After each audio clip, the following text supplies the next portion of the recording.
guys, Candida here, and I have had my Dooney and Bourke Florentine clutch wallet for over 10 years, and it has held up beautifully.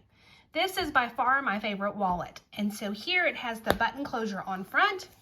In the back is where I keep all of my change, and then here when we open it up, it's got a spot here that I can put my cash in.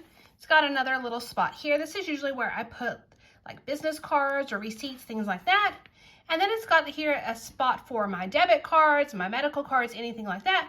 And of course, my driver's license goes here. My checkbook fits right in here. There's also another compartment underneath the debit card, the credit card slots here.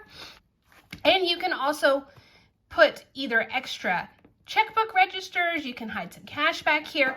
And so this wallet has all of the little nooks and crannies that I need to keep cash on hand, keep my checkbook with me, and it's held up beautifully over the last 10 years. So it's definitely my favorite wallet, even when I change out my purse. So I hope you found this review helpful.